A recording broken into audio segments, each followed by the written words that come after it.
So, what is the actual impact of dating somebody who has a dismissive avoidant attachment style? Well, in today's video, we're going to break exactly that down. And we're going to talk about some of the crucial differences if somebody's doing the work, not doing the work, signs that they may be, and how and when to set a deadline, walk away, or keep investing. We're going to cover the good, the bad, and the ugly. And some of these things may actually surprise you. So, stay tuned.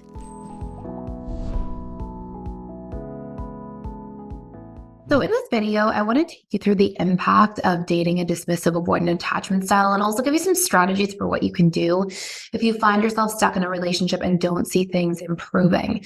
And it's really important to keep in mind that every relationship we are in has some sort of impact on ourselves. Like we really rub off on each other in relationships. And so if somebody's not meeting you halfway, doing the growing with you, working through things with you, then it can cause a negative impact on how you psychologically and emotionally feel, not just in the relationship, but also in your everyday life. First and foremost, if you're not familiar with dismissive avoidance, dismissive avoidant is a type of attachment style or love style.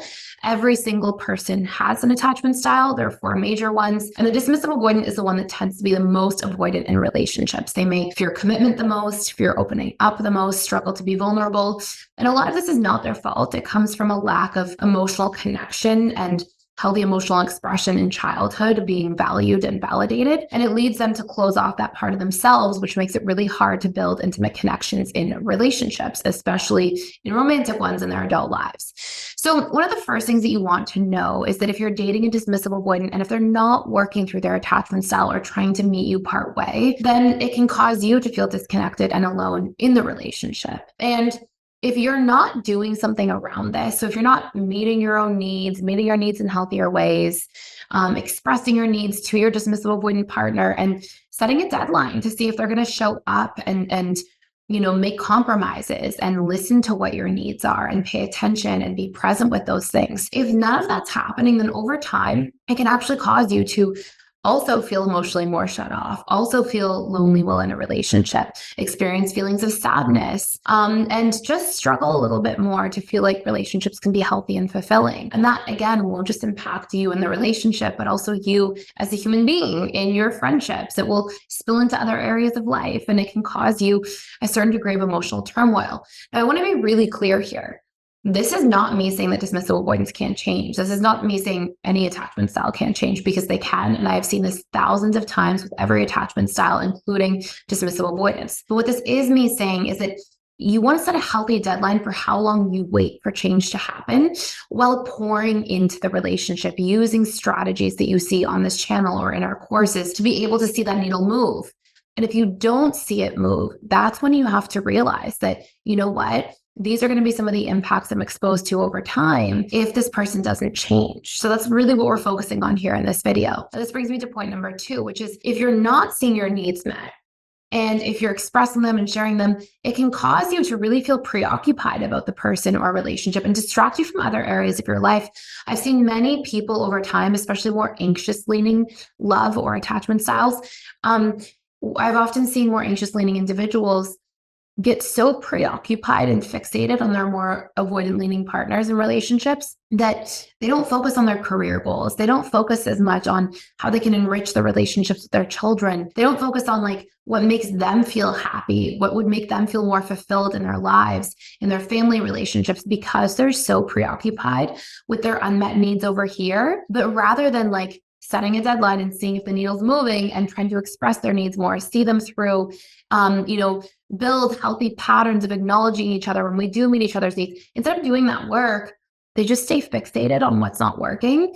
And it can really rob them from using that emotional energy to invest in many other areas of their life, their own personal growth, their own other relationships with friends, family, etc., their own career goals and dreams. And so it can just cause somebody to really drain out their life energy if they're not paying attention to this. And if you find yourself in that position, it's really valuable to look at why. Like me as a person, if I keep investing in somebody who's not investing back, why is that happening? It doesn't make that person a bad person who's not investing back, but it may make them not the right person for you and for what you're looking for. And in a lot of cases, when you express your needs, you share your boundaries, you acknowledge when somebody does put in the work, and you're showing up. A lot of times dismissive wouldn't show up back, but also sometimes they don't because their fears are too big or they're not ready to do work.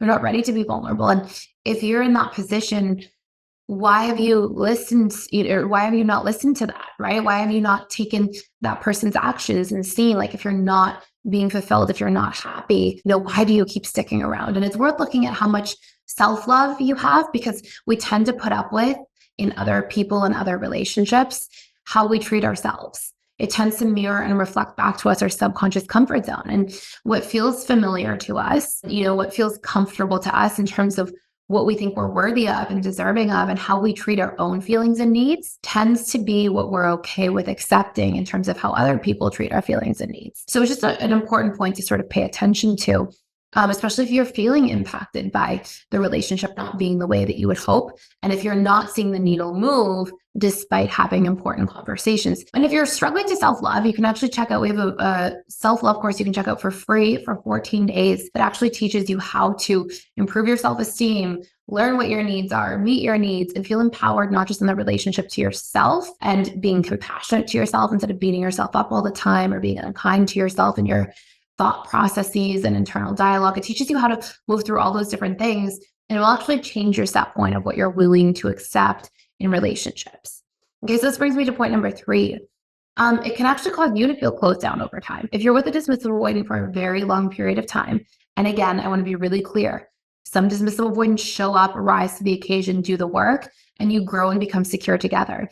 Some dismissive avoidants are not willing. And in the case that somebody is not willing, if you're with that person for a long period of time, it actually can cause you to become more avoidant over time and shut down, especially if that time is really extended, like across years and years and years of being with somebody. And point number 4, it can create deepening of pre-existing wounds if things don't change. If you feel unloved, if you have a wound around feeling not important, or like I don't matter, or I'm not worthy, or I'm not good enough, again, those are your wounds to do the reprogramming work around and to heal and to fix and to transform.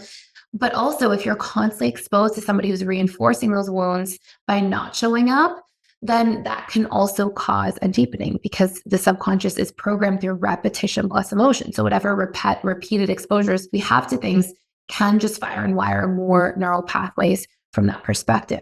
So it's really important to pay attention to that and to be mindful of that and how you're being impacted if somebody's not willing to change. If you're somebody who's truly interested in helping others while also securing financial freedom for your future, there is a limited time option to join our 50% off certified relationship coach program. And this is a 12-week program where you can create financial freedom, work from anywhere in the world, and truly make an impact on other individuals' lives by becoming a certified relationship coach in just 12 weeks. Throughout this entire 12 weeks, you will learn all of the tools that you need to discover somebody's attachment style and help them heal and change their attachment style if they are insecurely attached, so that they can become secure and build the best relationships of their life.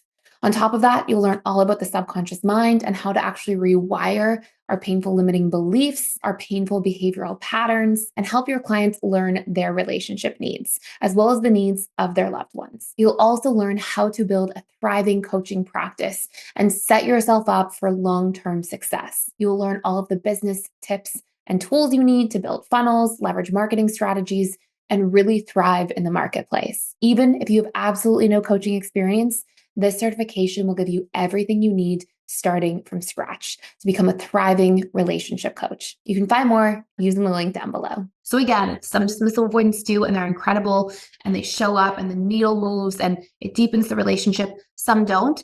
And you have to decide what that deadline is for you, what's healthy for you, what your needs are, what your boundaries are.